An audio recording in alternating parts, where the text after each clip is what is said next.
No sé. ¡Ey! نبی پاک صلی اللہ علیہ وسلم نے ایک جگہ پہ تمام مسلمانوں کو جمع کیا. یہ بات قابل غور ہے. حضور نے فرمایا بھی 1000 کا لشکر اسلحے سے لیس ہو کے آ رہا ہے، تم 313 ہو. تمہارا ارادہ کیا ہے؟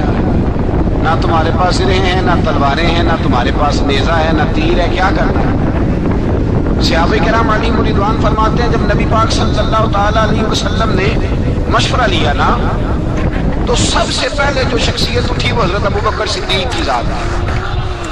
جناب صدیق اکبر اٹھے عرض کرنے لگے محبوبہ بات ہی کوئی نہیں، آپ حکم کریں، ہم تو بڑی دیر سے تیار بیٹھے. حضرت عمر کہنے لگے حضور میں تو تھک گیا ہوں انتظار کر کر کے. اور شیر خدا مولا کائنات علی المرتضیٰ رضی اللہ تعالیٰ عنہ کہنے لگے محبوبہ زنگ لگ گیا میری تلوار کو، زنگ لگ گیا، کوئی موقع ملے دیواریں ہلتی رہتی ہیں اور در کانپ جاتا ہے. علی کا نام سن کے اب بھی خیبر کانپ جاتا ہے. فرمایا حضور زنگ لگ گیا، مہربانی کریں جلدی کریں، ہم تو تیار بیٹھے. حضور نے پھر توجہ کی، نبی پاک صلی اللہ تعالیٰ علیہ وسلم نے پھر توجہ کی. تو یہ تو سارے وہ بول رہے ہیں جو میرے ساتھ مکے سے آئے ہوئے، مدینے والے بھی تو بولے نا. تو مدینے والوں میں سے حضرت مقداد اٹھے، حضرت مقداد رضی اللہ تعالیٰ عنہ، اور اٹھ کے عرض کرنے لگے یا رسول اللہ آپ کا اشارہ ہماری جانب ہے. حضور نے فرمایا ہاں تمہاری جانب ہے. تو کیا خوبصورت جواب ہے، اور کیا انداز تکلم ہے، اور کیا گفتگو حسن ہے، اور کیا پس منظر ہے، اور کیا دلیل ہے، اور کیا تاریخ کا مطالعہ ہے. حضرت مقداد کہنے لگے یا رسول اللہ ہم کوئی حضرت موسیٰ علیہ السلام کی قوم نہیں کہ آپ سے کہیں گے آپ لڑے یا آپ کا خدا لڑے. یا رسول اللہ ہم خشکیوں میں بھی لڑیں گے، دریاؤں میں بھی لڑیں گے. ہم خشکیوں دشت تو دشت ہیں، صحرا بھی نہ چھوڑے ہم نے، اور بحر ظلمات میں دوڑا دیے گھوڑے ہم نے. کہا حضور ہم وہ نہیں ہیں کہ جو آپ سے کہیں گے آپ لڑے اور آپ کا خدا لڑے، ہم تو تیار ہیں، آپ جلدی کریں. پھر حضرت سعد اٹھے، سعد بن عبادہ رضی اللہ تعالیٰ اٹھے اور کیا خوبصورت عرض کیا. کہا یا رسول اللہ کس سے لڑنا ہے؟ حضور بولیے ذرا یا رسول اللہ. حضور نے فرمایا قریش مکہ سے. تو صحابی کا وجد دیکھیے گا، انداز دیکھیے گا. کہنے لگے حضور سنا ہے جن نظر نہیں آتے، دیو نظر نہیں آتے، سنا ہے دکھائی نہیں دیتے. محبوبہ آپ حکم کریں میں تو جنوں سے بھی لڑنے کے لیے تیار ہوں. میں تو ان دیکھی جگہوں پہ تلواریں چلا جاؤں گا. نبی کا حکم ہو تو کود جائیں ہم سمندر میں جہاں کو محو کر دے نعرہ اللہ اکبر میں. یا رسول اللہ حکم کریں کس سے لڑنا ہے؟ میرے نبی پاک خوش ہو گئے، حضور خوش ہوئے، چہرے پہ مسکراہٹ دوڑی. فرمایا تم پر کوئی غلبہ پا ہی نہیں سکتا. فرمایا چلو اب اٹھو چلیں. نہ تلواریں ہیں، نہ گھوڑے ہیں، نہ کوئی شے ہے، نہ پاس اسلحہ ہے، نہ کوئی بازار طاقت ہے. حضور اٹھے تو ایک ننھا مجاہد حضرت سعد بن ابی وقاص کے چھوٹے بھائی عمیر بن ابی وقاص، قد چھوٹا. حضور نے فرمایا سعد چلے عمیر رہ جائے، سعد چلے اور عمیر یہ چھوٹے ہیں. حضرت سعد کہتے ہیں میری عمر ابھی اس وقت تھوڑی تھی، میں 16-17 سال کا جوان تھا، تو بھائی اس سے بھی چھوٹے تھے. فرمایا تو رہ جا. اللہ اکبر. تو کہتے ہیں دیکھو عمر دیکھو، اور منانے کا انداز کیا ہے. جا رہے ہیں جہاد کے لیے تو بچہ رو نہیں پڑتا گھر میں. حضرت عمیر رونے لگے، کہنے لگے نہیں نہیں میں نے بھی جانا ہے. رونا کہاں جانا ہے بھائی؟ کوئی کھیلنے جا رہے ہیں، کوئی کھیلنے جا رہے ہیں، سیر کو جا رہے ہیں، کوئی جو ہے وہ کسی تفریح کے لیے نکل رہے ہیں. نہیں میں نے بھی جانا ہے. حضور نے فرمایا بیٹے تلواروں کی چھاؤں میں جا رہے ہیں، وہاں گرجدار آوازیں ہوں گی، وہاں سینے کٹیں گے، گردنوں پہ ضرب لگے گی. حضرت عمیر بن ابی وقاص نے نا اپنی ایڑیاں اٹھا لی، پنجوں کے بل کھڑے ہو گئے، کہنے لگے سونیا میں گردن کٹانے کو تیار ہوں. حضور نے فرمایا تیرا بڑا بھائی چلا جو ہے. حضرت عمیر کہنے لگے حضور قد میں بڑا ہے طاقت میں نہیں بڑا. قد میں بڑا ہے طاقت میں.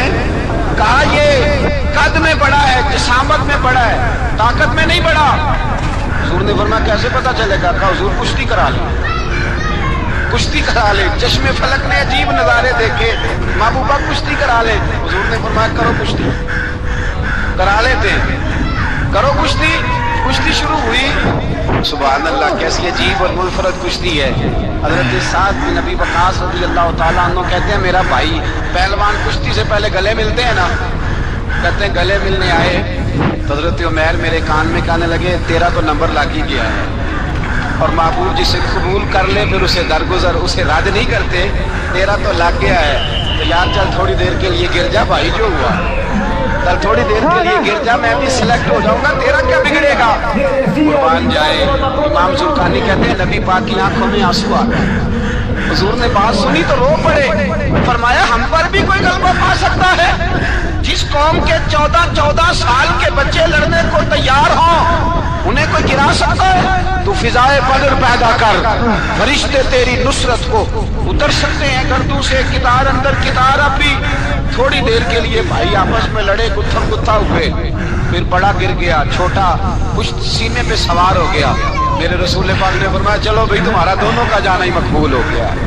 چلو یہ انداز تھا۔ نہتے 313 بشر شوق شہادت میں، نہتے اس کو کہتے ہیں جس کے پاس اسلحہ نہ ہو۔ نہتے 313 بشر شوق شہادت میں نکل آئے تھے میدان میں محمد کی قیادت میں، نہ تیغ و تیر پہ تکیا، نہ خنجر پر نہ بھالے پر، بھروسہ ہے تو ایک سادی سی کالی کملی والے پر، بھروسہ ہے تو ایک سادی سی کالی، زیادہ مہنگی بھی نہیں، سادی سی کالی کملی والے پر، بھروسہ ہے تو ایک سادی سی کالی کملی والے پر۔ میرے مصطفیٰ کریم علیہ السلام کا لشکر میدان میں جا، ادھر کفار جوش و خروش سے طیب آیا رستے میں۔ ابو جہل نے کہا کہ روز ایک سردار اونٹ ذبح کرے گا، گانے گانے والی عورتیں گانے گائیں گی، بدر کی فضا دیکھ لیں، گانے والی گانے گائیں گی،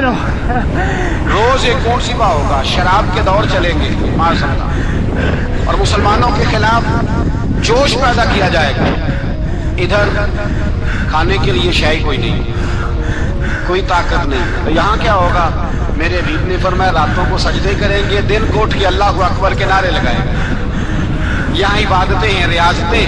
میرے رسول کریم سید عالم صلی اللہ تعالیٰ علیہ وآلہ وسلم سے پہلے کفار پہنچ گئے، انہوں نے پہنچ کر بدر کے میدان میں قبضہ کیا، جہاں کنویں تھے سب پہ قبضہ کر لیا، جو زمین خشک تھی ریتلی تھی وہ چھوڑ دی، اور جو زمین ہموار تھی اس پہ قبضہ کر لیا۔ جب نبی پاک صلی اللہ علیہ وسلم تشریف لے کر کے گئے تو ریتلی زمین تپتی ہوئے صحرا، 17 رمضان کا دن صحابہ نے روزے رکھے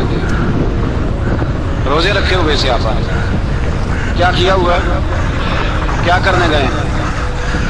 پکی گل کوئی بولے تھوڑے ہو نا، میں کہ شاید کچھ ہاتھ ہو گئے، کیا کرنے گئے تھے؟ روزہ رکھ کے، اللہ خیر ہی کرے۔ ہمارے یہاں تو روز نیا بہانا ہوتا ہے، کہتے میں کام پہ جانا، میرا تو نہیں نا بنتا، روز نیا بہانا ہے، کہتے نہیں میں تو مزدور آدمی ہوں۔ کس طرح کی بات کرتے ہیں؟ اللہ نے فرض کیا ہے تو اس کا مطلب ہے کہ گزارا ہو سکتا ہے، چل سکتا ہے، تبھی تو فرض کیا ہے۔ حضور نے فرمایا روزے کھول دو بھائی، پر کون کھولے؟ کوئی نہیں تیار۔ اب اللہ کے رسول نے خود گھوڑے کے اوپر بیٹھ کر کھجور کھائی دوپہر کے وقت، جب حضور نے کھولا تو تب سب نے کھولا۔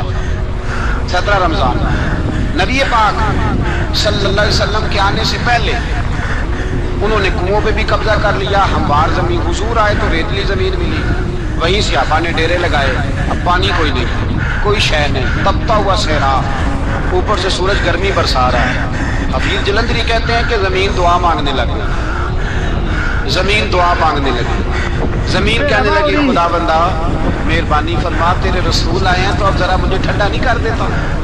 حفیظ جلندری کا نظریہ ہے، وہ کہتے ہیں زمین دعا مانگنے لگی، زمین کہنے لگی مولا تیرے حبیب کے قدم جب میری اس خاک پہ آئے، الہی حکم دے سورج کو اپنا آگ برسائے۔ زمین کہتی ہے تیرے حبیب کے قدم جب میری اس خاک پہ آئے، الہی حکم دے سورج کو اپنا آگ برسائے۔ میرے دامن سے کر ان کو ہوائے گرم آئے گی تو مجھ کو رحمت للعالمین سے شرم آئے گی۔ میرے دامن سے کر ان کو ہوائے گرم آئے تو مجھ کو رحمت للعالمین سے، زمین کہنے لگی مجھے شرم آئے گی کہ محبوب آئے ہیں اور میں یا اللہ مہربانی کر۔